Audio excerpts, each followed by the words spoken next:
Shtetet e Bashkuara të Amerikës janë të vendosura për të mos hequr sanksionet ndaj Rusisë derisa kjo e fundit t'i largojë të gjitha forcat dhe mjetet nga Ukraina lindore, po ashtu t'i lirojë të gjithë të burgosurit dhe t'i kthejë kufit. Ne kemi një marrëveshje në Ukrainë e cila po shkelet, ka thënë ndihmës sekretare amerikane e shtetit Victoria Nuland. Dokument ajo i ka bërë gjatë një konferencë në institutin Aspen në Berlin. Marrëveshja e pushimit arritur me separatistëve prorus dhe qeverisë ukrainase është aktive edhe pse konflikti po vazhdon veçanërisht përreth qytetit të Donetskut ku rebelët po e kontrollojnë atë.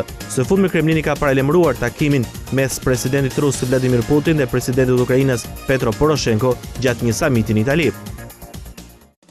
Një skandal ka përfshirë ish kandidatën për zëvendës presidente në shtëpinë e barë Sarah Palin. Policia në Alaska ka lëshuar një raport që përshkruan një grindje të derës që përfshin djalin, vajzën, burrin dhe një prej personave më me ndikim në kampi republikan. Sipas raportit, fëmijët e zonjës Palin, Track, Bristol dhe burri Todd u përfshin në një incident fizik në një festë ditëlindje. Prokurorët kanë refuzuar të ngrejnë një padi për incidentin. Palin kandidoi për zëvendës president në vitin 2008.